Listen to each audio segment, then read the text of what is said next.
Good morning, guys. This is Vishal Kapoor, your friend in real estate, and I'm here with another FB Live. This time, right from my home. I know I'm just got ready, but today I have the doctor's appointment to go to, and so that's why I said, well, in the morning, I'll just do the FB Live from home. And hey, Tasneem, thank you for joining. Really appreciate that. So today we're going to talk about most topic come from like the question asked by people who's thinking of selling and say like, what renovation should I do to get the best return on investment? Because sometimes they think like they're going to do the renovation and it didn't turn out like in what they're expecting from there, because that's not important. So we're going to talk about some of those things. Let me see if I can see more people can join in, share with your friends and family. Hey, Rafael, how are you? Make Tasneem, Rafael, they both are realtors and they can vouch for like what I say over here. This is the best return on investment for renovations or not.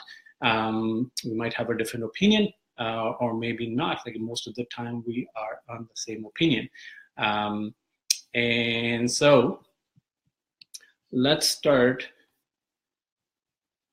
like some renovations, like we said, well, are more promising than others when it comes to return on investment and time to sell. In terms of recovering the money spent on a renovation, the following should give some guidance.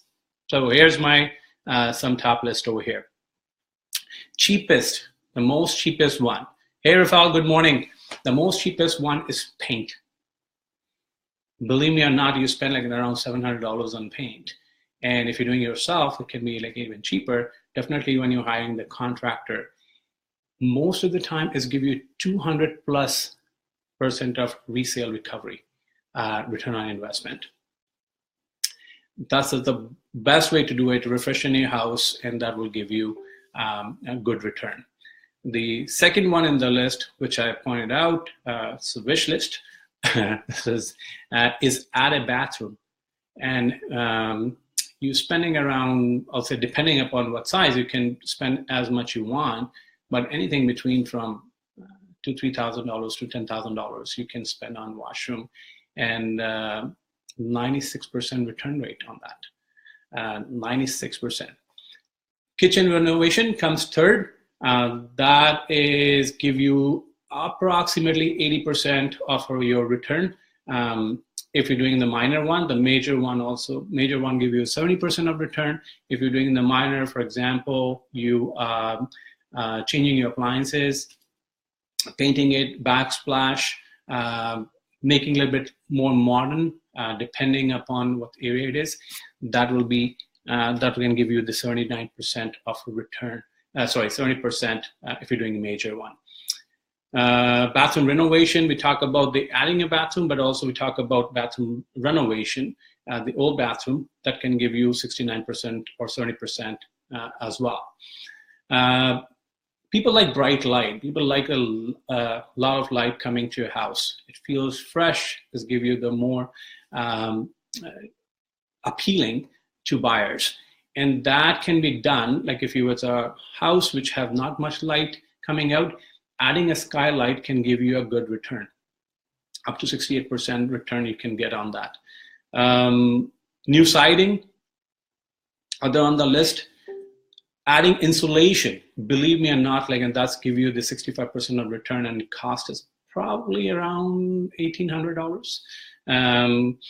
But these costs, like I'm just saying you with a guesstimate, like that's what I mentioned about what the guesstimate is just guessing. And at the end, I'm going to give you a very good site where you can go and check how much each renovation cost. Again, that's a guesstimate. And also you can search the contractors from there. You can ask for quotes. So wait for it. It will be coming. I will be posting over there for you. It will be helpful for not only for people who are thinking of selling, but also thinking people who are buying the property. So in that way, they know what they're going to put money, even they're buying the property, which is the resale property, and eventually they want to renovate it, how much is going to cost them. So it will give the fair idea like how much is going to cost for you. Also, sometimes it happens like, when you're doing the home inspection and some repairs needed to be done, which you find out, which home inspector tell you, you can also go on this website and can get the estimate like how much is going to cost you, and if you have that much money with you or not. So planning it's a good idea, isn't it? The other thing was I was talking about the addition. You can do the addition, like if you're doing adding a room or something, it can cost up like $35,000. It's giving you around 60% of return rate. New roof, which can give you 60% return rate as well. If you're putting in a new roof, it's a good idea. Like it's cost you around $4,000 to $5,000 if you're replacing the whole roof. Adding a deck, which can be, again, you can make enormous. You can make as much you want, but approximately you're spending around $6,000, you can get the 60% return rate on that as well. Greenhouse addition. If you're adding a greenhouse, that gives 56% return. Replacing window doors, that can give you 55% return. If you're replacing all the windows and doors, depending upon the house size, definitely. But on average, you're looking at $10,000 to $12,000 and can give you 55% return rate. Adding a swimming pool. A lot of people ask, like, it's the swimming pool. Swimming pool is dual kind of like, some people like it, some people don't like it.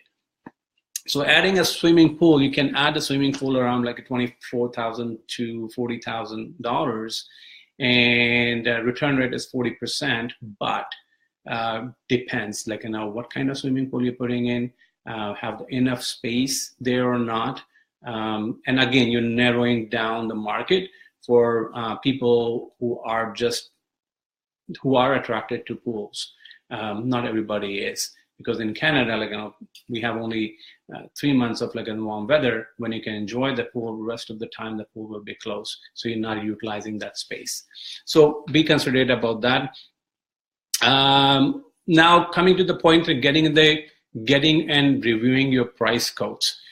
Price is a critical aspect of your renovation project. What will it cost you to do the job you want? Alternately, how far can you go on a set budget?